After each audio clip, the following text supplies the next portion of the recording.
అంటున్నాడు. ఇక్కడ 8వ వచనములో దేవుడు భక్తుని ద్వారా సెలవిస్తున్న చక్కని మాటను మనం చూసినట్లయితే, నా ప్రజలారా ఆలకించుడి, నేను మీకు సంగతి తెలియజేతును. అయ్యో ఇజ్రాయేలు, నీవు నా మాట వినిన ఎడల ఎంత మేలు అని ఇక్కడ ఒక్క నిమిషం అండి. ఇక్కడ దేవుడు సెలవిస్తూ ఉంటున్నాడు. మాట ఏంటంటే, నా ప్రజలారా ఆలకించుడి, మీకు సంగతి తెలియజేస్తాను. ఏ సంగతి తెలియజేస్తానంటున్నాడంటే, వాక్యంలో దాగి ఉన్న గూఢమైన మర్మాలు నీకు తెలియజేస్తానంటున్నాడు. వాక్యంలో దాగి ఉన్న సత్యాన్ని నీకు బోధిస్తానంటూ ఉంటున్నాడు. దేవుడు కొన్ని విషయాలను మరుగు చేసి ఉన్నాడు, వాటిని బట్టబయలు చేస్తానంటున్నాడు. ఎవరైతే ఆయన పాద సన్నిధిలో చేరి, ప్రభువా దీని యొక్క గూఢభావమును నాకు చేయమని దేవుని పాదాలు పట్టుకుంటే, దేవుడు తప్పక నన్ను కరుణించువాడిగా ఉంటున్నాడు. ఇక్కడ మరొక విలువైన మాటను మనం ఇక్కడ చూసినట్లయితే, అయ్యో ఇజ్రాయేలు, నీవు నా మాట వినిన ఎడల ఎంత మేలు. ఈ మాటను ఒకసారి మనం చూసినట్లయితే, ఇజ్రాయేలు పక్కన నీ పేరు నా పేరు ఒకసారి పెట్టుకుందాం. అయ్యో ఆదామా, నీవు నా మాట వినిన ఎడల ఎంత మేలు. నీవు నా మాట వినట్లేదే. నీవు నా మాట వింటే గూఢమైన సంగతులను నీకు తెలియజేస్తానే. నీవు నా మాట వింటే నీవు నడవలసిన మార్గాన్ని నీకు బోధిస్తాను.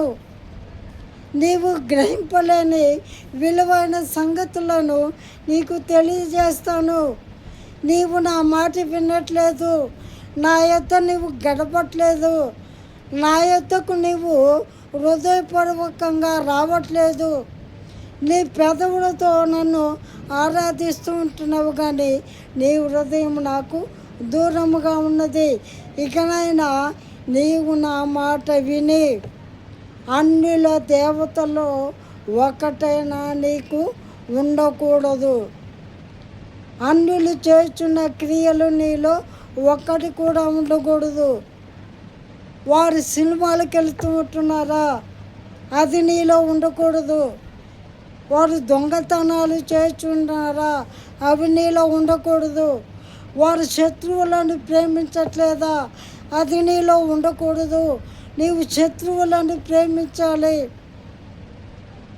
నీళ్ళు ప్రేమించే వారిని నువ్వు ప్రేమిస్తే ఎలా? అన్ని జనులు కూడా అలాగ చేస్తూ ఉంటున్నారు కదా. వారిలో ఉంటున్న ఏ దేవతను, ఏ యొక్క లోకపు క్రియలు నీలో ఉండకూడదు అని దేవుడు సెలవిస్తూ ఉంటున్నాడు. వారికి నీకు ప్రత్యేకమైన సరిహద్దులు ఏర్పాటు చేసి ఉన్నాడు. ఇప్పుడు దాకా మనం పాట పాడుకొని ఉన్నాం. యేసయ్య నిన్ను వెంటగానే ఆజ్ఞల మార్గం కనిపించిందంట. యేసయ్యతో సహవాసం కలిగి ఉంటున్న వారికి ఆజ్ఞల మార్గం ఉంది. నీకు నాకు ఒక నియమం ఉంది. ఈ పని చేయాలి, ఈ పని చేయకూడదు అని ఒక నియమం ఉంది. ఇరుకు మార్గమున పోరాడండి, బండ మీద మీ ఇల్లు కట్టుకోండి అని దేవుడు తెలియజేస్తుంటున్నాడు. నీ యొక్క ఇల్లు, నా యొక్క ఇల్లు క్రీస్తు అనే బండ మీద స్థిరపరిచినప్పుడు, పునాది మీద వేయబడినప్పుడు, తుఫానుల వంటి శ్రమలు చెలరేగిన, జడివాన వంటి శ్రమలు చెలరేగిన, ఎటువంటి శోధనలు నన్ను ఎదుర్కొన్నా నా దేవునికి మహిమ కలుగునుగా కానీ దేవుణ్ణి స్తుతిస్తూ ఉంటాం. దేవా నేను ఎగ్జామ్లో ఫెయిల్ అయ్యాను నీకు స్తోత్రం అని నీవు నేను చెప్పగలిగి ఉండాలంటే నీవు నేను యేసయ్యతో వెన్నంటి ఉండాలి.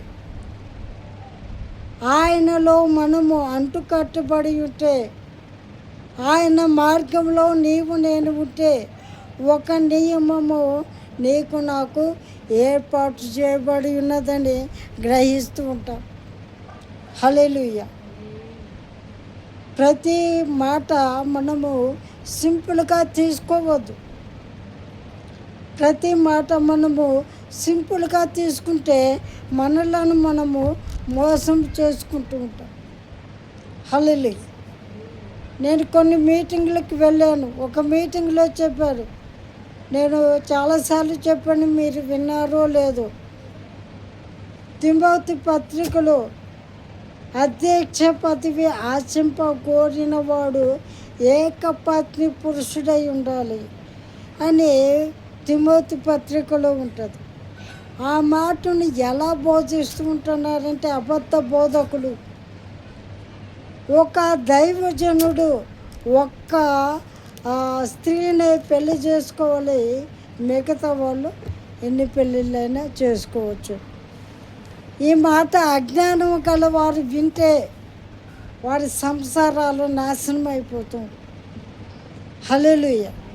కాబట్టి గూఢమైన సంగతులు తెలుసుకోవడానికి ప్రభు దగ్గర నీవు నేను గడపాలి. ప్రభు దగ్గర నీవు నేను గడిపి ఆయన శరణు వేడుకోవాలి. హల్లెలూయా. కొన్ని సంఘాల్లో జరుగుతూ ఉంటున్నాయి. కార వివాహంలో ద్రాక్ష రసం అయిపోయినప్పుడు యేసు దగ్గరికి మరియా వచ్చి, కుమారుడా ద్రాక్ష రసం అయిపోయింది అని చెప్పినప్పుడు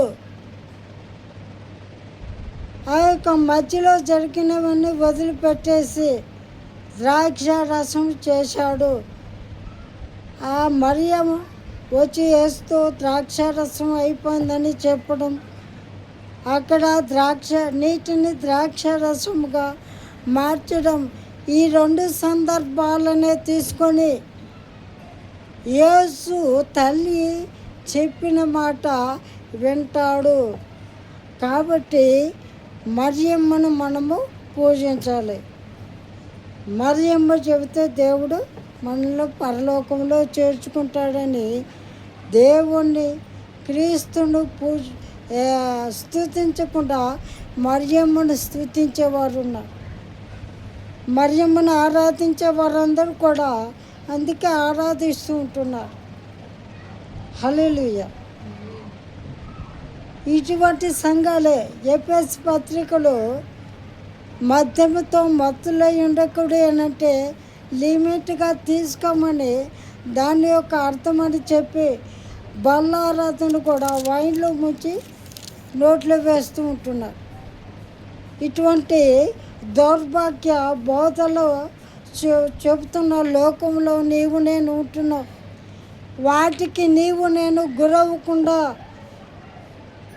అటువంటి బోధలు విని నీ జీవితాన్ని నా జీవితాన్ని పాడు చేసుకోకుండా దేవుడితో నీకు నాకు ఉన్న సమాధానాన్ని కోల్పోకుండా, దేవా ఇటువంటి అబద్ధ ప్రవక్తలు ఉన్నారయ్యా, వారి మాయలో పడిపోకుండా నన్ను కాపాడండి అయ్యా అని దేవుణ్ణి నీవు నేను వేడుకోవాలి. దేవుణ్ణి నీవు నేను బతిమాలుకోవాలి. ఏదో బోధిస్తూ ఉంటున్నారు, క్రైస్తవుని కాబట్టి వెళుతూ ఉంటున్నాము అని వెళ్ళినంత మాత్రాన ప్రయోజనం ఉండదు. హల్లెలూయా. ఇప్పుడు హాస్పిటల్కి వెళ్తూ ఉంటున్నాం,